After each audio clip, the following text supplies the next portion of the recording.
55. ýylete soru jogap bölümünden. Ýanky musulman dogumynyň gurulunyň ýeri. Indi bilmeň öwrläp laýwa getirip bolam ýa bolmaz. Şonki men umumen gözlemeýän kimiň ady näparlygyny. Otaman marahim ady ýadymy şon bilemek, ýadymy şona goşup. Şu torutun eger ofta kıymat diýse fetva darl iftadan bana berilen fetva şu boldy. Şoşy ikisiniň arasynda sulh berqarar etmek. Oňşup da sorutunda birbirinden raýlaşmak gerek inşallah taala. Hop, şeýle şu ýamaşa ödün getireýin.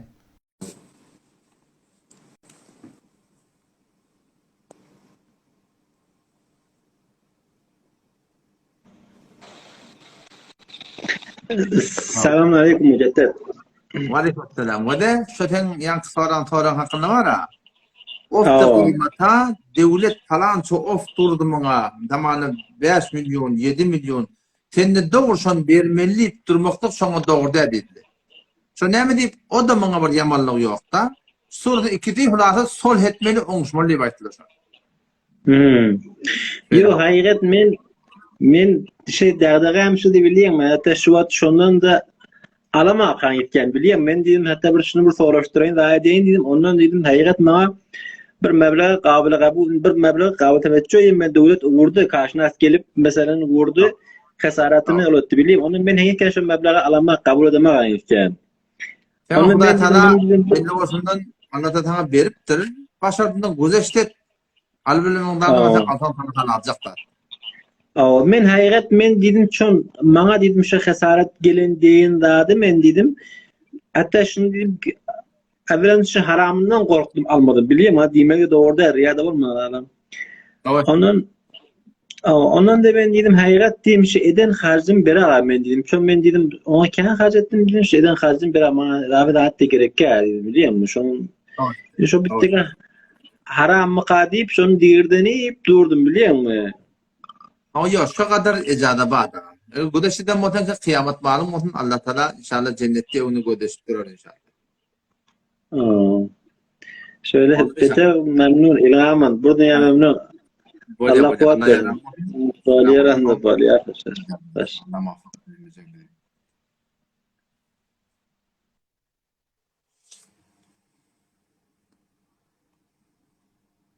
Kase dağ teraz aç diyenler bilir ya. İmkanı yok olamalı Allah'ın diye. Subhanallah. Kavtelike Müslümanlı olan her cemaatte bak. Biz ahım oğullarda da kıyınan tapta yok der. Bizde de bak. Şun yakıltı sözü verdim. Ah tutacak geldi. Ah tutasım gelen ah doğrusu. Hava yoksam yıkan medrek köket başarıyan. Ki Türkmen idaratında var ahim. Ulan kıyınan tapta. Bilip durup var ahim batırıyor Allah bak. Allah muvaffakatını mecabı değil.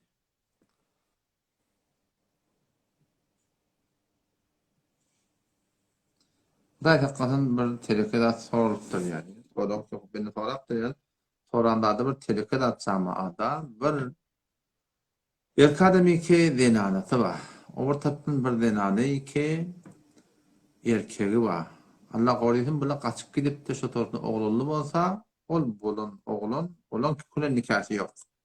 Onun durmuşunun ödü zina günah kebirini yaşak etmeyenler, günah kebirini yaşak veren adam musulman ne olsa namaz okuyutu da aradı tutuda şon Hudaý Teala'nın gahrı kadar duçar bolugly ahir demde bir iman etiýär diýerler. Ulamaň tesih edin zatlar. Ama arda gata oğlunjuk näme? Oğlunjuk günah yok musulman oğlan.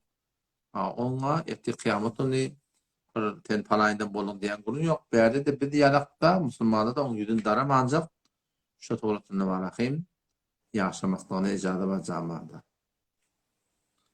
Bolar inşallah bolar. Namehreme iğne vurmaklık.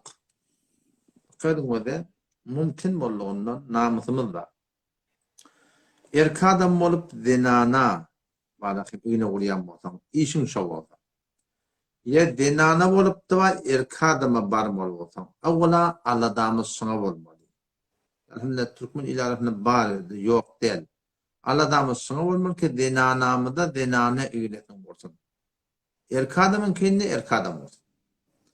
Şu doğrultunda. Eğer yok, tapılmanı ya tapılsa da öktü de bırdak da ondan sonra öz mehremi bilen yani öz adamty bilen öz erkek doğum bilen şoň ýanjagynda bilip durup da şo togratynda manahmy eýne bolmaklyga çünki zarurat bolýa ejada bagysman.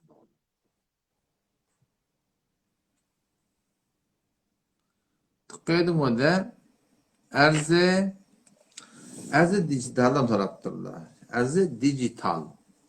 Zaten erzideki ortada var Bitcoin'dir yaşanamayan esnaflar. Çünkü bu bir ciddi tablan mesele bir. Otom ulumada şu hakkında tefavutı rey var. Fetvalar farklı. Ulukun ulumanın haram diyeni var. Ulukun ulumanın da halal diyeni var.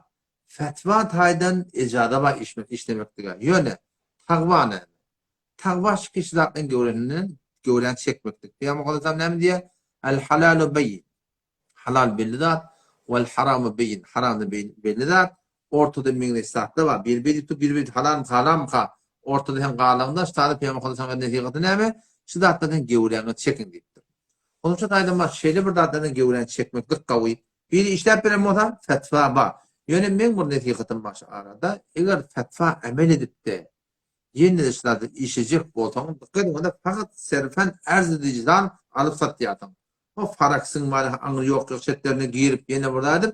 Ola belkol dogurdy. Fakat arz satmaklyň uruguna.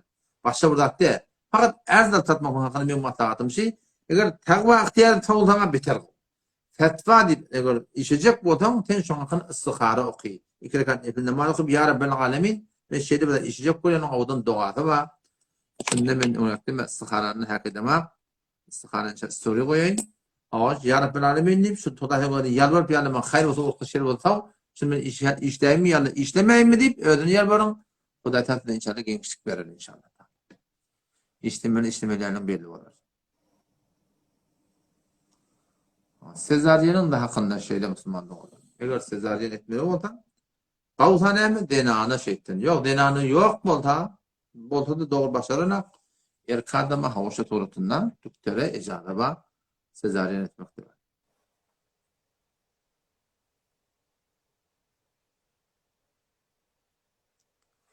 Havakinin hakta şeyle.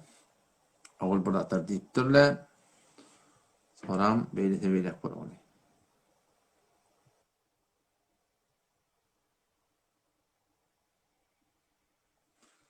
Kapmundaki beyin hakta topu beter doğru.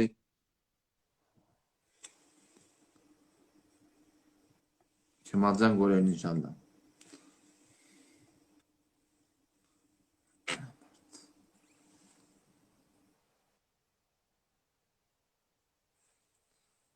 Dikkat edin o da.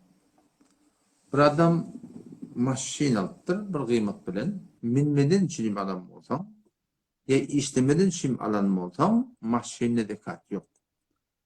Ama burada hice çarkın var. Maşin alıptır, işlep yaptığını şeyde. Bunun zekat yok. Elbette iki tane hice çarkın var.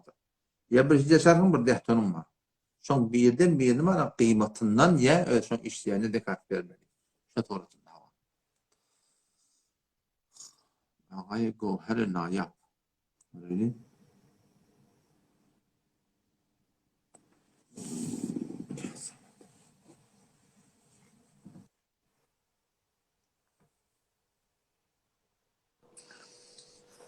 Selamünaleyküm. Aleykümselam. Selam atıyorsun. Ustad yaxşımı alın. Selam Elhamdülillah. Kavmi adına. Sağ ol. Aleykümselam. İcazə versin. Selamat olun. Ayda Müslüman olun. İcazə versin. Teslim koketmeyin ya. Ustad icazə versin. Yok irade yok. Ne yapalım rahat olsun. Biraz şey demoda münazara çattım. Hava. Mesela bir grubun hak becanip da siz yapmışsınız hakkı bilip doğun. Ve dombale bir cayip, dombaliyek forse değil ki şunu tarafımı oturup son yüzüne aytacak ve millete bildirecek. Hava. O tarafın da siz yani eğer ilmi olsa siz yani vagan şol çıkan bedetlerine ya ba bedetlere ki doğru deyip muhkem delilleri olsa sizin iğneden çırak desteğimi aylanartılar. Doğru. Ya gelen yani yortuk gelirtiler. Ben açık köfün bellice hak bir canip. Yani şulan aytmanı kepleri yok. Ya korka geliyorlar. Güçten cevani veriyorlar. Öğler yerine kaim oluyorlar. O takdirleri. Ya haki zavancı kimsen kitabın kulen şogulu ya cerrahi oti igderi ahun. Şeyhul Atsıtırma. İslam İbn Teymiye diyen adam ki balık bir siset kitap yaptır. Bir gecede bir kitap yapıp bolyamıştık. Şunu ilat tutacak bolya. Kesiki Cihan-ı İslam Arabistan'da uluğun danışgahı için kitapları hadis sordu bir gelip de şunlar ilat taftu ve nauzu billah İslam'ın çıkaracak otan yerine. O kitap okuyup yüzünden okuyup bilen ok. Bir mektep tapacak onu 10 dakikalık 20 aydan geziyor. Yani geçen adamları zira suale edip nifre duru ve nisun ya Şeyhül İslam İbn Teymiye ki yani kull ehli sünnet bir forum şuna medyun nitemde olacak. Öğünde bilen olsa şam nevde 5 derse de ehli sünnete can mübahet. Qatar Kulle ummet İslam'da fakat bir şahsiyeti Şeyhül İslam diyorlar. O da İbn Teymiye rahmetullah. berekallah. Ondan sonra Başka adıma değil. şundan ilat otuyor da şu adamın yani yüreğinin narahatiydi badı şundan melinse size bir hak bedakiyesin sonra durman hak beri Şeyhül İslam adını getirip şun ya uluğun adam ki bir gecede bir kitap yazıyor yani serşarez ilm şuna diye adam işte köre belli ki şuran garezi var yüreğine merezi var şuran yüreğine. Kitabı yani şu kitabı düğün yılda sabit getirdik elhamdülillah. Olamayı Hindistan, Pakistan'ın eden tahkiki Mevlana Şeyhülislam rahmetullahi hakkında Allame İbn Teymiye rahimehullah on hem asr ulema diktir da İbn Teymiye rahimehullah şehirde hem asr ulema da bile yaşarlar biliyor musun? Hava. Şolan aydan ketlerini yaşatırlar. O bilen düşman oldular sonra ne mi deyip? Çünkü o sünnete beter gayim bedgıte beter düşman bolulu direktir falan bir kitabı yarıptı var ahim hulaşon adını ve nispet verip suretinin adını bir de çıkarttılar da. Yani hakikat Doğrudur. Hava. Onun bir münazem hava münazem orta şuna etcek oğlum bula eğitmani kipler yok. Eğer ne şu tarih kensel olamıyor. Yer onu kummette falan diye yortuk gelirdiler. Yani öyle Hudayinden bolansa nece şu gece oturyan giyeceği şeyli montezer. Ne aytacak kefin teyyarca hak tenne bellice bir hak kitapların içinde yazılcı men heyran ne fıkh Hanefi'nin içinde bir bellice kitapların içinden Udin köpten nem bir dağda da esası var bir menbee var. Şonun içinden şöyle gibi son tersine tapyalı min heyran Huda şahit ve merdume narahat bir metahqiq ettiler sen teessüf etmediler. Oluğun takdirlen hatırına şu falan akun istivat çekmedi diye. Şahit eden bu şahit ilmine uğra istivat eden bu. İnneki sen ki sana yetoti sana kişince açıklap ait otiyle her kim men nezelme her kim etikun agahine uğra muahize olacak. Qarr adam, qarr icelemiz, qarr muamelamız yetmeptir ya. Doğru yetirmeptir. Onu Hudayi Teala rahmeti menen gızafet eder. Öyle teniki Allah Teala inşallah rahmete salar inşallah. O bilmeyenler bilip tu adres verip tu kulli cihan İslam şu an oraya emret otuyor mesela buzurgan ehli sünnet ki oturup Şiye doğrulam Şiye'le men oturup münazara ettiler. Mesela kim ki neymiş onun aslında Şii ehli sünnet diyorlar. Tamam. Neymiş onun adı Uluğun Arabistan Şii ehli sünnet diyorlar. Şolun hemmeti tevhidden yani giyecek gurrun Osman Hamis yani adamla. Şula bir muhakkik şula şu onu oturup bir kitap okuyup başarmalı menezeni. Şu medya eman olan onu oturacak ulamızda diye engar bozorgterin Vahabin onu oturacak ya bu amade olup barıp diye. Osman Hamis'in yani bir sahamek etmesi mesela mı? Osman Hamis yani kişileri oturup yani yerine oturup ya. Eşyam. Tevhidi değerler hava adam hem de ustad öğren bilen şu Cihan-ı İslam'ın sen derse bir tarif beduni teessür sen derse de ehli sünnete cihan tevhidi. Ben dersedim bilmedim yani köpsi şimebna bilen ki bir Hudayi tağınmadı. Tebessülle şöyle haddini evliyalar çağırmalıyan adam ne hora adi yani kendinden. Mesela bir Ömer Arabistan'ın adamları olsak Gelakan Esterzemini ve Hin adamları. Gelakan bir falan yerde bir Resul Türkler bir de ayyatta kutuyup şu ne mi deriz? Biz öyle ellerimiz adam Müslümanların adamlarımız ve de bize gelip ayet etdiler bulan yol dogurda serzemine ve Hudaý Taala hani Hudaýa şükür şolara tapşyrdyr serzemini şolan eline hem çanan ve gerne bula alıp çıkartıl dölle dünýä bir meçhulun eline bolmady diýenler. Elbette o da bir dakika isyanmi ama sen Osmanlı Hamis'in atıp diyartın. Osmanlı Hamis her nemette der mutaadil adam del onu gurun ettirmaydı. Ama elbette var serzemini vehib olmaklık bulanne beğerdekinin hem olurdan o geçerler bakim. Ama der kolay çok Kur'an'ın şol tevhidin hakkında bir Allah tanımaklık tevessülük mertebelerin doğru evet hatta ne caize.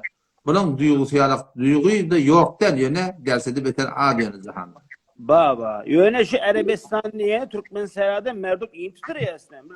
Her nesin o şu ehli sünnet bir hulası her nesin bir Kur'an'dan İslam sünnetten dört Allah Teala şu zemini bir intikab etti. Arabistan niye bazı ileklat sıraya. Barap şu tadı şu iman veren adam da var. Hoçalluk yapıyorlar. Şu iman veren adam orada hulası bir Hudaý Taala bir serzemin ki şunu intikab etti de şu ta ilm koydu. Şu tadan peygamber torundu. Şu kavimde öýünü kuşada koydu. Hulası bir bihut adamda değil yani biz gepştardan sonra dil getirip kulli canı İslam'a nevet pencerset diyecek o ehli toyuttun. Hep bir pencerset gele kanı Türkmen mutessiman bin Türkmen selamı ol pencersetin içinde kalan şantımızdan. İnşallah dedi inşallah. Edame verin inşallah doğrular yani.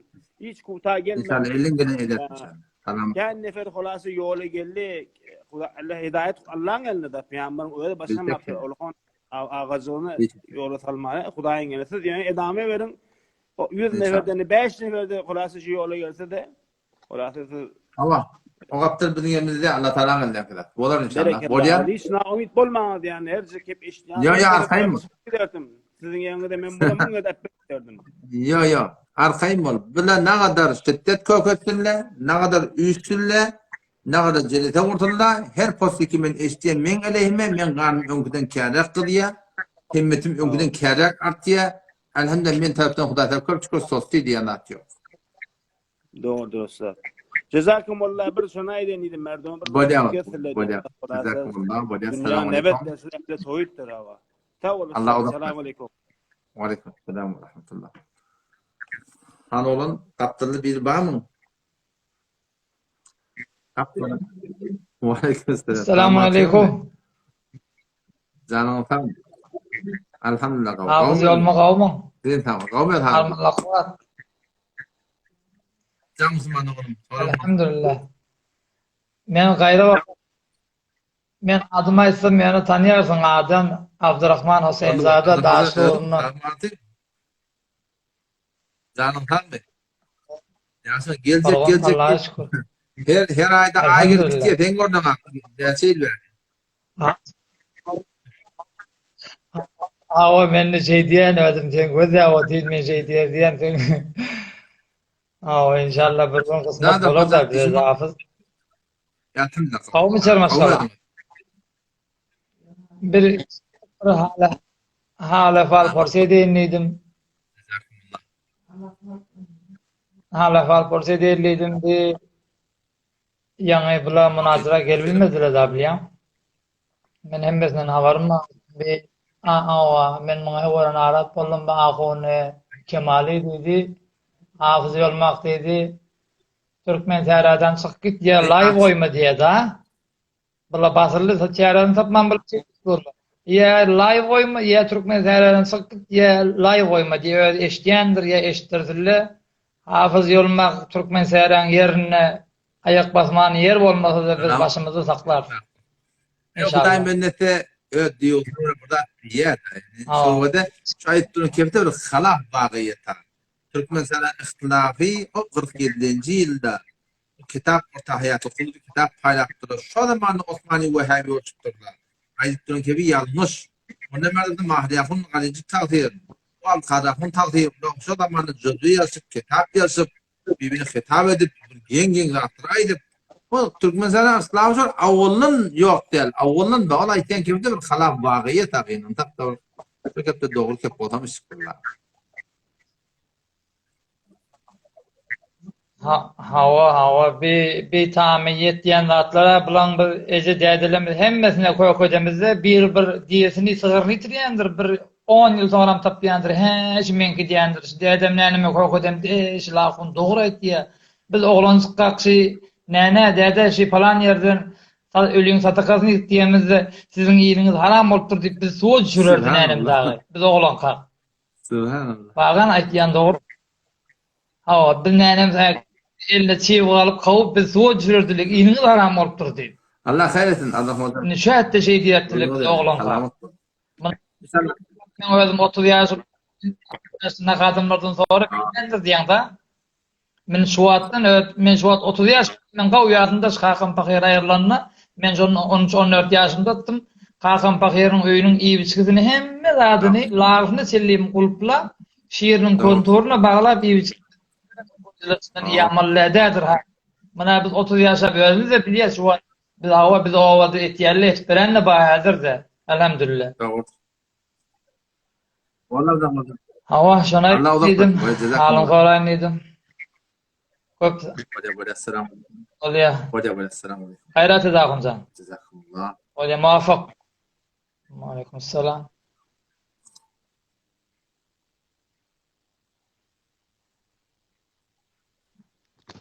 Hanime saudum demi? Bir Müslümanlığımız soraptır.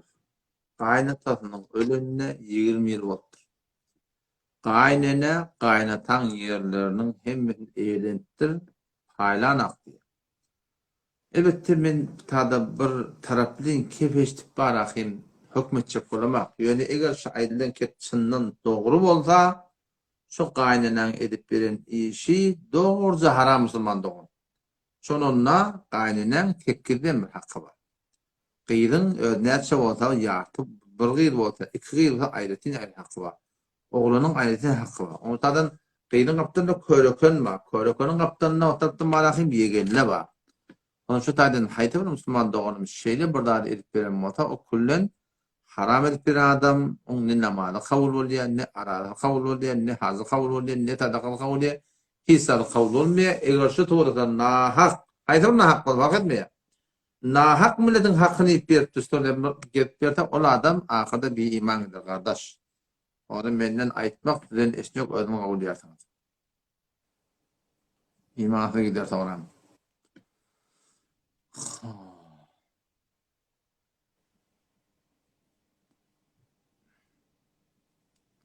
Tada bir soru ottu Müslümanlığımız din siyasetten juda. Yok Müslümanlığımız. Doğru ehli ve cemaatin öz diýusuna göre din siyasetten judadır. Çünkü siyaset tema aynı diyanet tema ve diyanet tema aynı siyaset tema. Bolmaly şey. Bizim diyanetimiz aynı şey ilarasında siyaset barak başka geçmede bilen katnaşmaly, hatta katnaşmaly. Şu bizim diyanetimiz da şu siyaset. O siyaseti ki bir camiamızda başka yurtla bilen marahim surda aragatnaşyp bağlamaly, haýtyny uruşmaly, hemme Müslümandygyň şu siyasi zatlamada bizim diyanetimize da Kur'anyň ödünde hadisete gerek. Şu taýdan şu bir jumleyi ki gadim bir 10 milyon tane ýadyrlamy. Kesdiýär 100 milyon tane siyasete ma, eni diyanete ma we diyanete me siyasete ma şu dost sorja bir ehlisini ödüýär. Ne bolýar dogry kep, ýöne şonu dogry ýörtýän marahim Allah'a tawfik bersin bizim bolmak zorunda. Ha.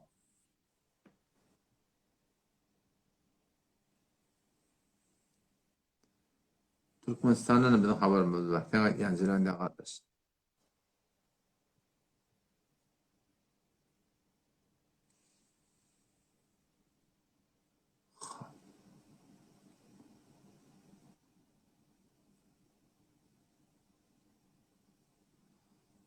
Müslümanlığın soru soraptır, yani yandı geçti soru. Erzat diýerdim, erzin de var sonu ýa-da jawazı bar da. Jawazı bolandan sonra sen gadanan malyňa haram diýmeklik asl dogry. Dua bedel Allahümme gfirli çetor esipdir. Şayet bir şey sorulap olsun, ne kadar Müslümanlık olduğuna içinde soru mu diýip koýsan, beli de Müslümanlık olur. Şayet bir täze namaz öğrenen bolsun diýende, bilip bolmaýar o da. Oturanda marahim ýa-ni Allahümme gfirli ve liwalideyye ve listadine kıyasında.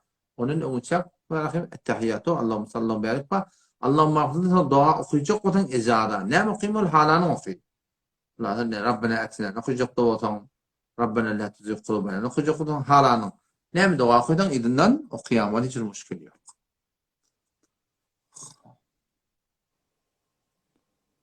Öyle.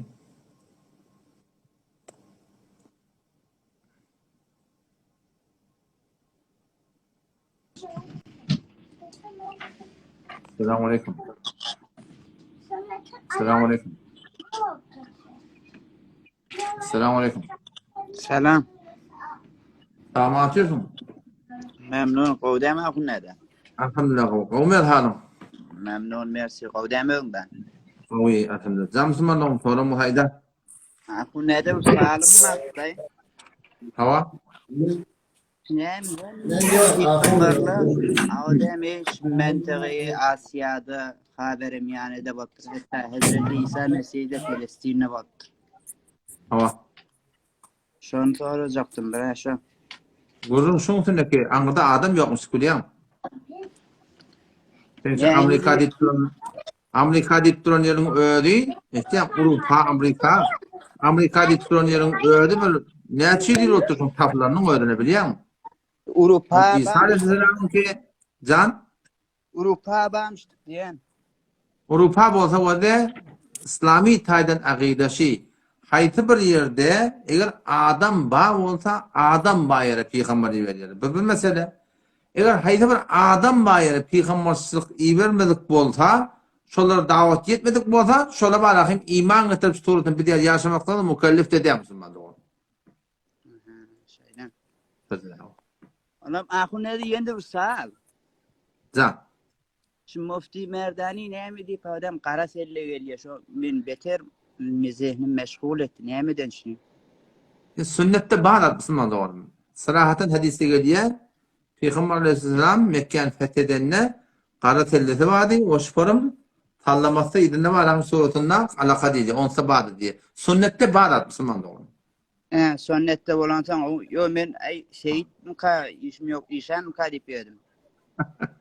Yok. Sünnette bulan tam mı lazım? Çok kâdi rivayet geliyor da. Şeyden. Sağ Hava ol şeyden. akun nere? Böyle Müslüman doğru böyle. Allah ya. Böyle. Han olan kavm hanım. Selamünaleyküm. Ve aleykümselam. Hava emir sahip olma yaştan mı? Elhamdülillah. Kim azal kavm tamatı mı? Elhamdülillah kavukna yaşır. Yani vesilip Hava. kat bolu birlesi bilmem Ben ne. soram cevabına verdim ben. Can kim azal başı işin var mı?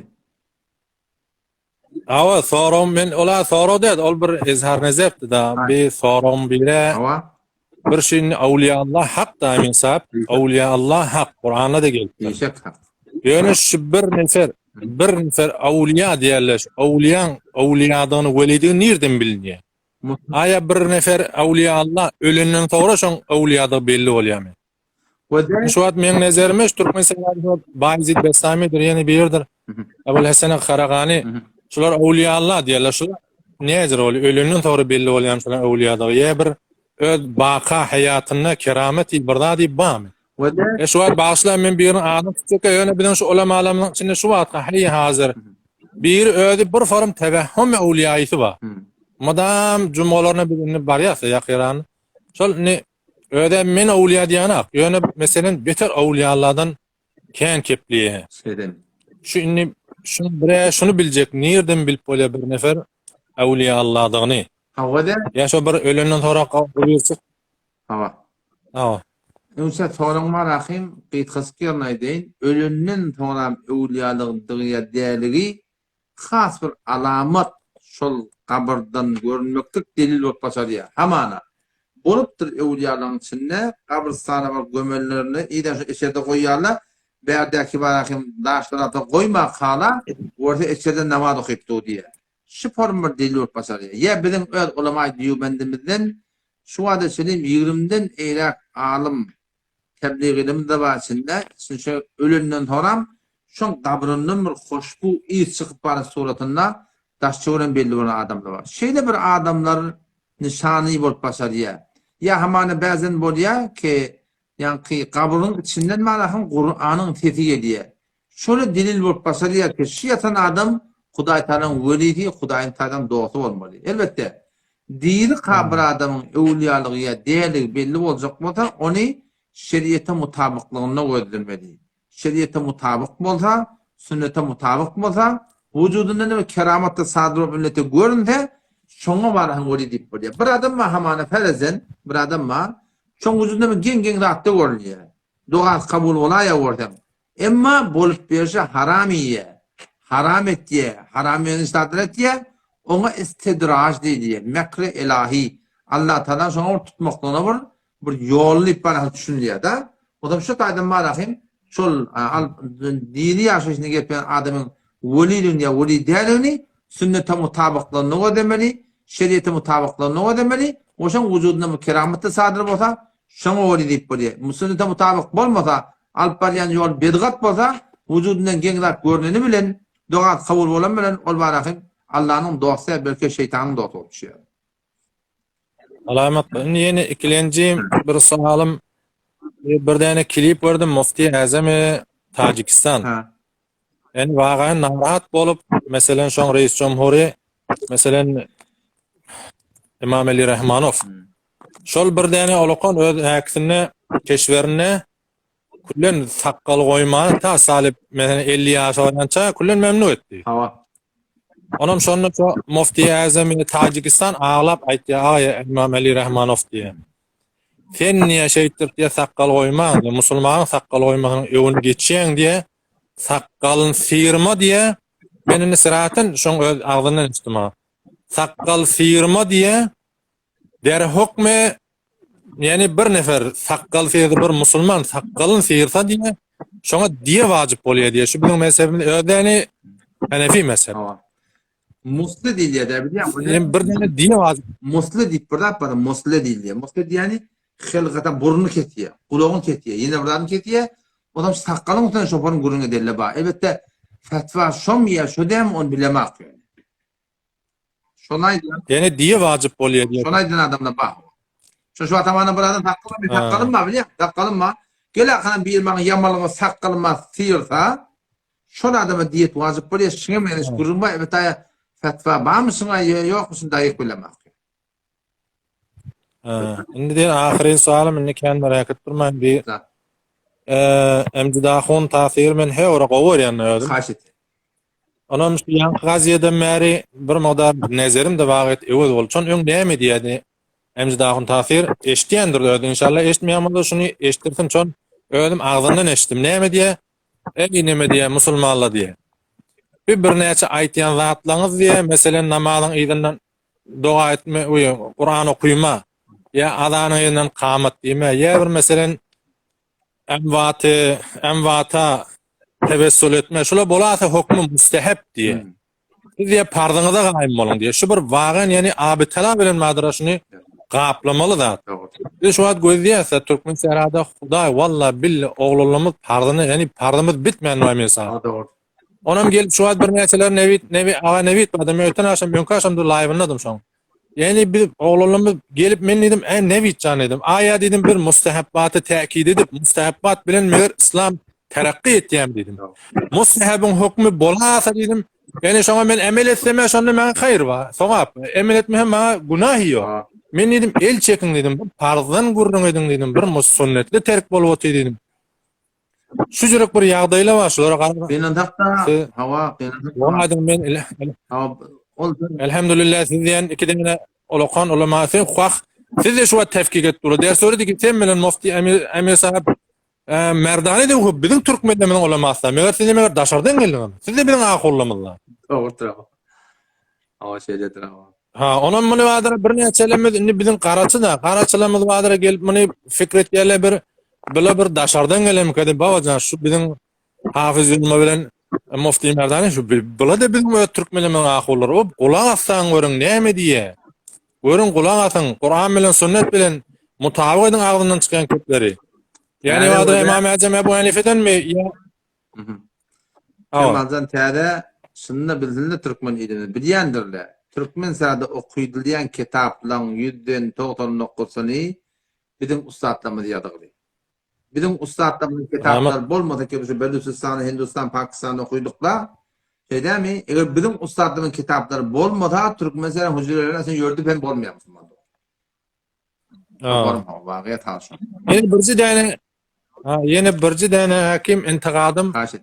ulamalara ki ulamalarımız menin şu 45-46 yaşan şu camiada gedip bir halatın ahvalatını öğreniyor. Doğru. Yani gurrunlar fakat ahkamdan gurrun etdiler. Vaq imaniyattan gurrun etmeli. Oğlunun vakti cevanı musulman. Ya mesela haki şu vakit diyeler danışka. Danışkada kullan berxode ferhanka bolýan, guftugu bolupdy. Oğlanlar terwazda gitdiler. Mesela şu vakit şöphe döretýärler oğlanlara.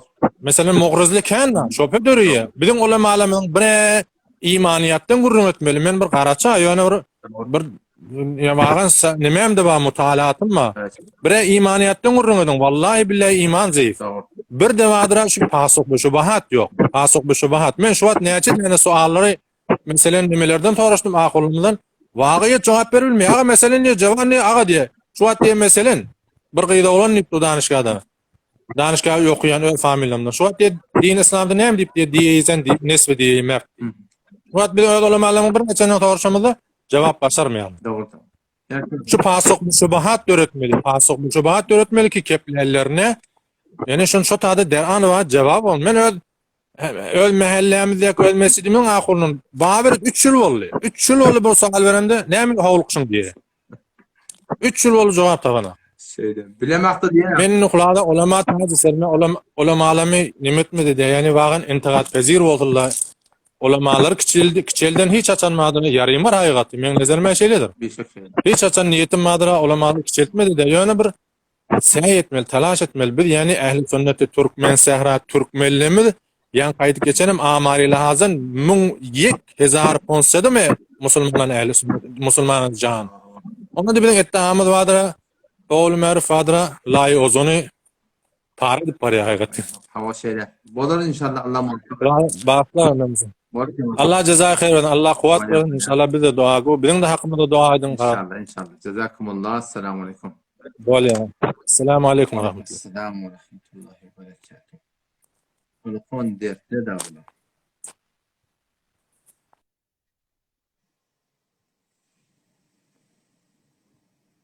Allah tawfik versin Molla Nebi'dimize de. Allah tawfik versin Müslümanlığımıza.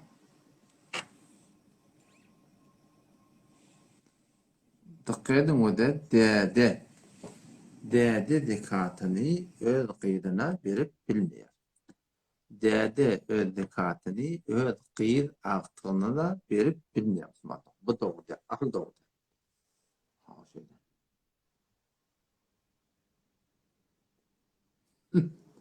Subhanallah. Lekin nasıl aradı bir. Ben ne bileyim metakal hikayelik olsun diye. Kafirlerine çıkan ak diye. Subhanallah. Bazen böyle bir kerimleri, bir zatları uğrayanlar da adetiyerler. Eğer şu form bir zatta istifade etmekteki ecada var. Kamil çıkmaklığına. Elbette burada fayda var da bir hılgati ilahi da Allah'tan yaratmıştın ödüşü. وهو الذي يصوركم في الأرحام كيف يشاء. Allah Teala şu zatı ki bidi enemden gevretinde halam zürretinden suret döktü. Onun şu da Hudata birini köserek, birini okurmak, birini formak. Şu Allah Teala'nın manakıyım yaratmıştır. Müslümanlık olum razı olup gelmektik. Behterin de Müslümanlık olum.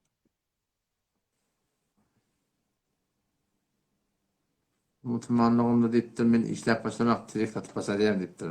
Subhanallah. Yok kardeş, haram da dur. Doğru odur evri ağlar deyiptir.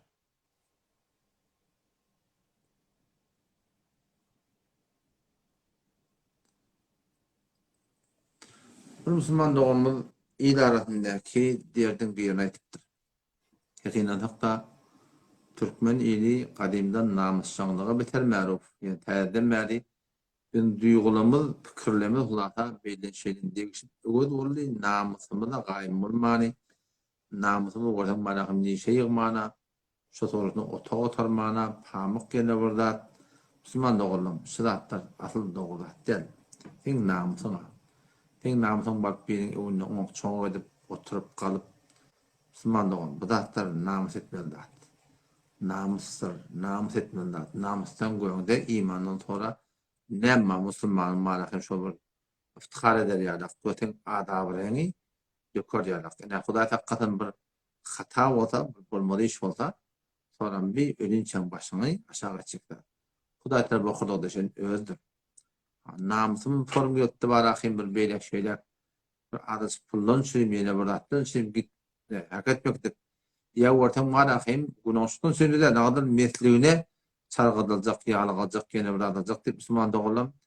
Dogry odar egri adar bu formsyň aýanlygyndan çykyp işlemektigi bu şeriat boýunça asl dogry değil. Otam şu taýdan eger bir garana atanda çemçemin ýygnanyň çanyk bilen dökerle. Eger Hudaý talan gözünden düşmedik bolsam bolup berşiň, ýakynlykda başyňa bela getirirler.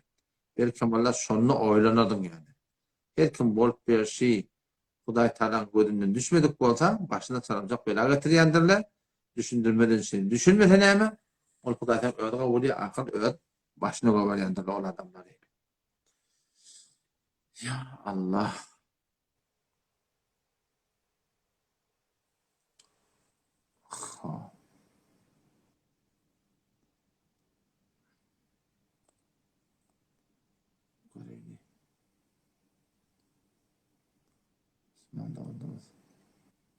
Molla Abdurrauf da gezekali qolya. Oleyli. Assalamu alaikum wa rahmatullah.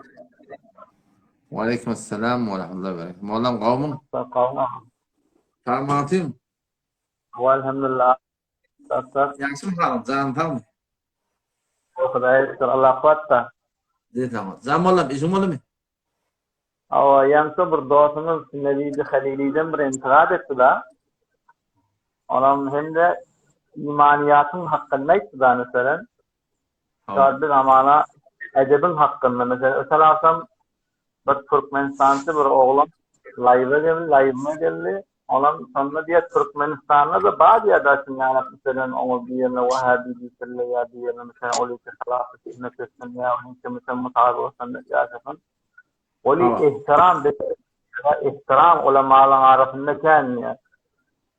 Mesela olan yani şu muhabiren gururuna ya da mesela o taraflar mesela yani mesela hafız sahibi diye hatta diye sana diye mesela ağayı yolunu ağaya amanallah yolunu deyip tecid hatavet ya diye ağayan nihayet diye cediyselerden ya da edep yoksullarda diye. Hatta cevallarımız da diye bir mesela ya ama söylemeyen ahonlu olasın ya da sonucu uğra edebini saklayarlar ya da mesela bir muteessifane mene öğrenim ciddi edebiler hüccebet Türkmen şehradı bu söyleler beceriptirler.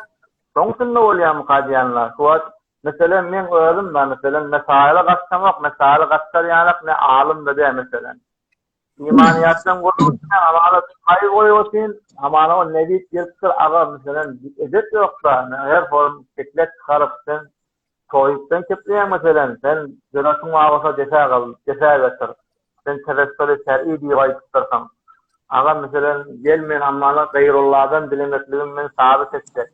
Men sıtadı eğer cedelin yerine gelecek ufak öğreler yana son yukarıda sırakılanayım ayıptıyan ki sen alim mi? Onunla men hava alim bileyen ise Kur'an ataqıdanayım mənisi evimde de o men öğrenim de başarmayan Kur'an'ı hemen jiri bir okuyup basayım məniyedeyim. Oli amana məni da Kur'an ataqıdanayım naga yıkayım nebit mesela. Ayan məniyetler diyeceğim ak yok bulup oturacak da sıtada. Vakti seninle vakti alım yok. Neymiş? Eleki sen dehs etsek. Başarayan mısın? Gel Allah Teala'nın tarif et. Gel dehs etsen madra imaniyat gurrunga ifade etsen gelsin cevallı ki en hem adam guryan madra vakti bahis ulamaların gurrunga asılı. Mesela sizin gurrunga mesaili ki mesela metreh etmeli mesaili ki sol gurrunga bulup sizin gurrunga. Onu ayısta kolyanım lan kadar adamlar adra kulak asmadılar. Teessüp ellen koymalı oğundur. Serin insanla bir moğlalığın bir ben ne kadar gurrunga solluk. Sonra diye men bir sen gurrun koydum diye gurrun koyamlı diye ya mağadan bir gayret ya elsek on gurrun kulak asma on gumrah eder seni yolun. Yani işte kadar vardır insan madrat. Yok Peygamber sallallahu aleyhi ve sellem vaktinde oluyor da yolun murudilerine adam uyanmış kulaklarına pamuk çıkın hava bir vardır amana söyle hava sizi yerle der divane der sizi yoldan çıkarar diyen işte de ahir bir kulağından bir pamuk çıkarayım deyipdir da bir göreyim näme diýersin Muhammed sallallahu aleyhi ve sellem. Oraya bir ki kavulada ya on gerekli vardır haiz etken hemlerinden beduret tersop kulağasınızda. Siz ağaya hafız yolma, ağayı göreyen Mufti Merdani ki şeytir zahmet çekip dolla, ustadlar näme zahmet çekip dolla. Bula zindagisinden vadından geçipdirler. O bula da başarıya dünyanın ýerine gitsin. Bula da başarıya gören tejemmulatı dünýäni çıkartdylar. Ben uladım musammadyra esbilmeýän kep. Bizim ulemalarymız vardyr, fakat kefeslik ýawal görýän mesailder deseleýärler. Hem hakkı belli cebirzat. Men aýtdym o falany diýsen näme näme diýsen. Men aýtdym men şoňa 52 aýdan dogurçy diýdim. Ol kabul etmeýär diýdim. Bir adam wagty kabul etmejek bolýa, oňa 52 aýda ses o derekli teessüp kenarda koyayım. Teessüp insanın kullen iman yakyan var. Geleyin o kulağa söyleyin ki ustadına näme diýerler wagy zahmet çekýär. Bak mesela görýän in hemme gurrun bol yol misalyanın gurrununa kim kepledi? İkiden ustad kepledi. Ustad keplerini ora mesela o ustad Merdani'nin görýän video rohaniyeti tağır kıllar. Ben nokadan kimin havar varsan halından keplerlerine diýerler. Ulema keplemeli, haka aýtmaly diýerler. Wali o tarafdan görýän ulema-i hakkani öller tahrip etdiler. Vakti öller poştivan ulema olmasala, vakti öl milleti Türkmen eger hakka poştivan olmazak, o da hakikatan ev oluşmalı.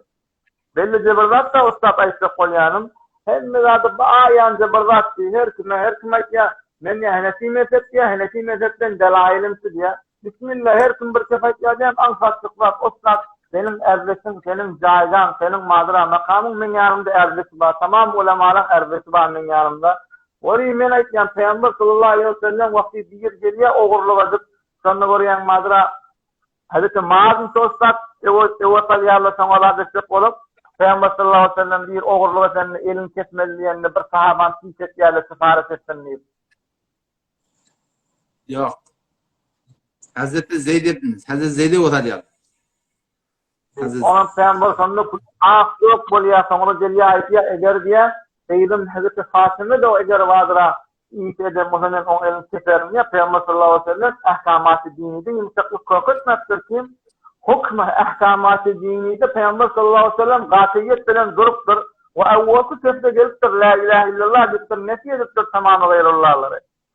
Yani dine ve galanna Peýgamber hiç yerde kuta gelmepdir. Dine mukabilinde ýöne özüne degellerine kuta gelipdir. Tes o derek ýene haýyş etýän ustadlaryň gadyryny bileyli. Bakan adamın kadrını bilmirler.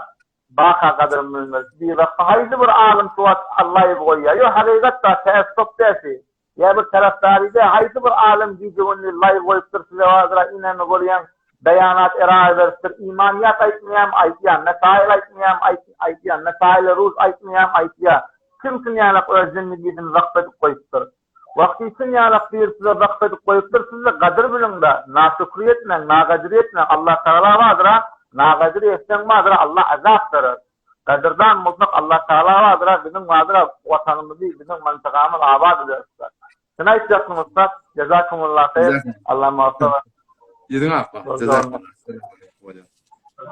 Selamun aleyküm. Selamun aleyküm. Aleyküm. Qawmar. Alemat malaha. Zanım Armallah var. Xudoy şükür. Zanım Ay näçe wagtary peýiňiz gözleýek, görkeden aklaýyp goýaňa, odam ýan peýami berdim, bir peýje geldiň. Göründür geldi bir baň ýazyk. Ýa şol peýdarganan gurun boldy, toran bir peýjide bar, ýasy peýjim bar, live baglandy, rad etdi diými? Onda bular da näme urup tapdykda. Doğru, Allah kuwat bersin. Ana, gawber. O Xudoy şükür, elhamdülillah. Ana, jamsy soramam, jan. Batden men namaz okuýanna. Hop. Odam näçe gün okuýan, ýene şu men namaz terk etýän, şu näme etsem şunu edamy berip bolar bir. Okuýan ha. İmanyň Ýene näçe bali. Böyle imanın terbiýet etmeli. İmanın gabilendirmeli. İmanın gabilendirmek adam iki tane has yolu var. Bırak Hudaý Teala özü yalvarmaly, tygynmaly, yallamany asan et. Şol Peýgamber Hudaý Teala diýdi Allahümme la sehle illa ma ja'altahu sehlen dedi Peýgamber Hudaý Teala. Ya Allah asan yok, meger seni asan etmehen diye. Hudaý Teala asan etmese şu okurdan da tam da giýretip barsa o ütkürüp asylyp